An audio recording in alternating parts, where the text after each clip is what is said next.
بسم اللہ الرحمن الرحیم. ناظرین السلام علیکم ورحمۃ اللہ. ناظرین یہ کتاب ہے سیرت النبی صلی اللہ علیہ وآلہ وسلم. ناظرین وی لاگ نمبر 414 414 اور ایپیسوڈ نمبر 10 اور صفحہ نمبر ہے 452. ناظرین مین ہیڈنگ ہمارا چل رہا ہے غزوہ بنی المستلق یا غزوہ مرس یسی سن 5 یا سن 6 ہجری. ناظرین اس کا دوسرا پوائنٹ ہے واقعہ افق. ہم آپ کے سامنے رکھیں گے واقعہ افق. ناظرین اس کتاب کے رائٹر ہیں حضرت مولانا صفی الرحمان مبارک پوری رحمۃ اللہ علیہ. اس کتاب کا ٹائٹل ہے الرحیق المختوم سیرت النبی صلی اللہ علیہ وآلہ وسلم. پر دنیا بھر میں اول انعام یافتہ یہ کتاب ہے جو ہم آپ کے سامنے روزانہ کی بنیاد پر کم از کم 1 یا 2 ویلاگ رکھتے ہیں. رابطہ عالم اسلامی مکہ مکرمہ کے زیر اہتمام منعقدہ سیرت نگاری کے عالمی مقابلہ میں اول آنے والی عربی کتاب کا یہ اردو ترجمہ ہے. قال اللہ تعالی یسقون من رحیق مختوم، یہ لوگ سر بمہر شراب پلائے جائیں گے. بسم اللہ الرحمن الرحیم. وَإِن تُطِيعُوهُ تَهْتَدُوا، اور اگر اس کی فرما برداری کرو گے تو راہ پاؤ گے.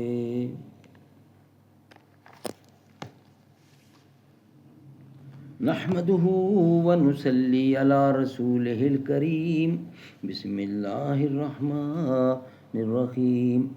پھولوں کی پتی سے کٹ سکتا ہے ہیرے کا جگر، مرد ناداں پر کلام نرم و نازک بے اثر، رستے کے فاقوں سے ٹوٹا نہ برہمن کا طلسم، عصا نہ ہو تو کلیمی ہے کار بے بنیاد، ناخوش و بیزار ہوں مر مر کی سلوں سے، میرے لیے مٹی کا حرم اور بنا دو. اسے صبح ازل انکار کی جرات ہوئی کیوں کر، مجھے معلوم کیا وہ رازداں تیرا ہے یا میرا. میرے جنون زمانے کو خوب پہچانا، وہ پہرہن مجھے بخشا کہ پارا پارا نہیں. زمام کار اگر مزدور کے ہاتھوں میں ہو پھر کیا، طریقے کوہکن میں بھی وہی ہیلے ہیں پرویزی.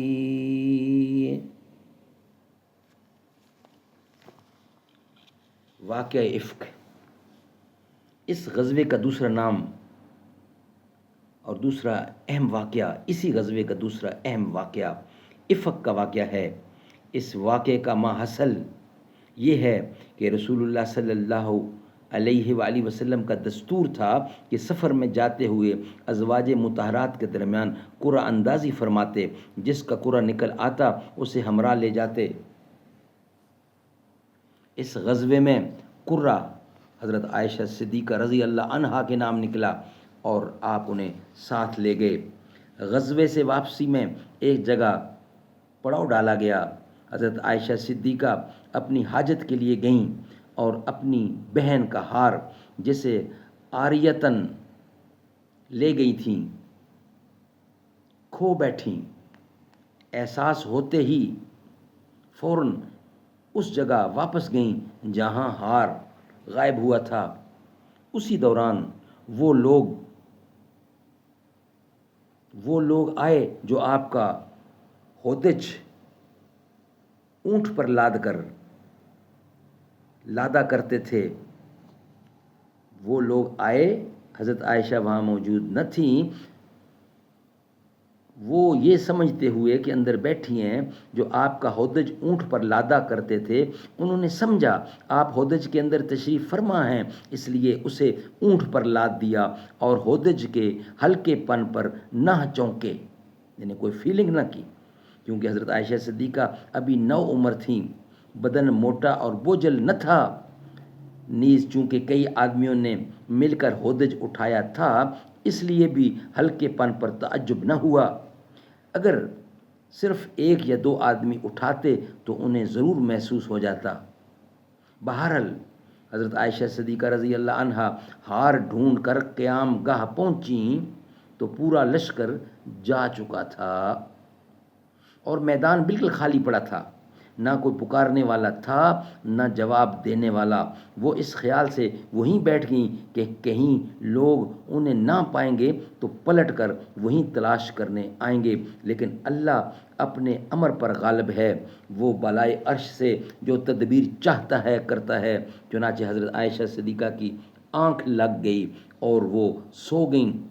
پھر صفوان بن معطل پھر صفوان بن معطل رضی اللہ کی یہ آواز سن کر بیدار ہوئیں کہ انا للہ و انا الیہ راجعون۔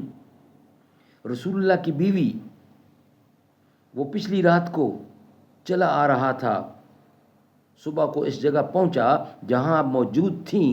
انہوں نے جب حضرت عائشہ صدیقہ کو دیکھا تو پہچان لیا، کیونکہ وہ پردے کا حکم نازل ہونے سے پہلے بھی انہیں دیکھ چکے تھے۔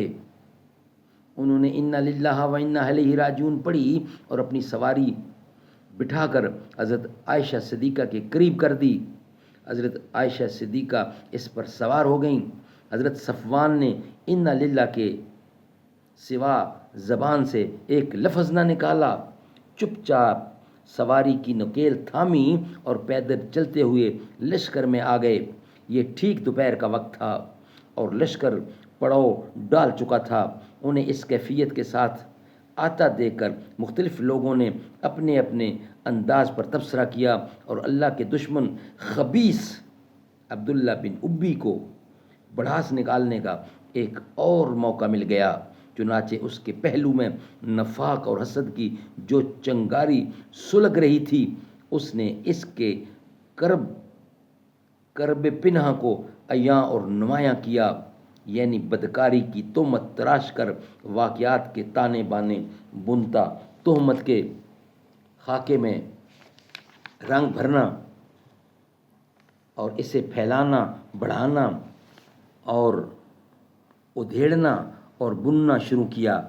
اس کے ساتھی بھی اسی بات کو بنیاد بنا کر اس کا تقرب حاصل کرنے لگے، اور جب مدینہ آئے تو ان تہمت تراشوں نے خوب جم کر پراپوگنڈا کیا۔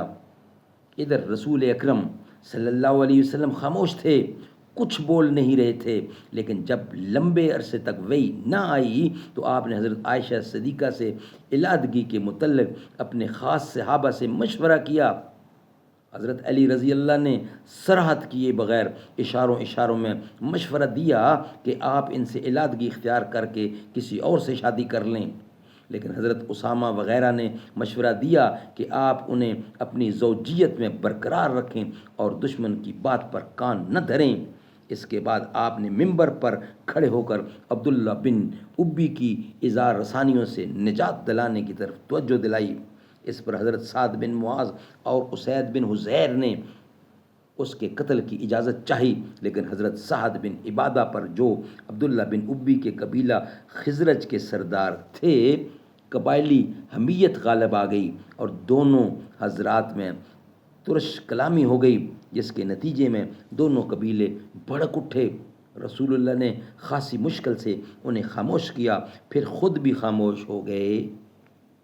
ناظرین، اس کا کچھ حصہ باقی ہے، وہ ہم بنائیں گے انشاءاللہ نیکسٹ ویلاگ کا حصہ اور آپ کے سامنے رکھیں گے نیکسٹ ویلاگ کے ساتھ۔ یہ ویلاگ ہم یہاں ہی مکمل کرتے ہیں۔ صدیق اکبر کی ہے تو بیٹی، رسول اکبر ہیں تیرے شوہر،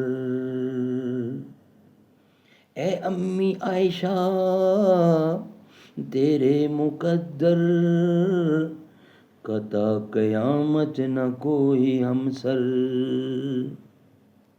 نبی کے گھر کی ہو تم بھی زینت، نبی بھی ہیں تیرے گھر کی زینت، نبی کے گھر کی ہو تم بھی زینت، نبی بھی ہیں تیرے گھر کی زینت، وہ پاک دامن تو پاک دامن، وہ تیری عظمت تو ان کی عظمت، وہ لاکھوں تجھ پر سلام میں عائشہ، وہی کا مرکز تھا تیرا بستر، صدیق اکبر کی ہے تو بیٹی، رسول اکبر ہے تیرے شوہر، اے امی عائشہ تیرے مقدر، قطع قیامت نہ کوئی ہمسر، نبی کے گھر کی ہو تم بھی زینت، نبی بھی ہیں تیرے گھر کی زینت،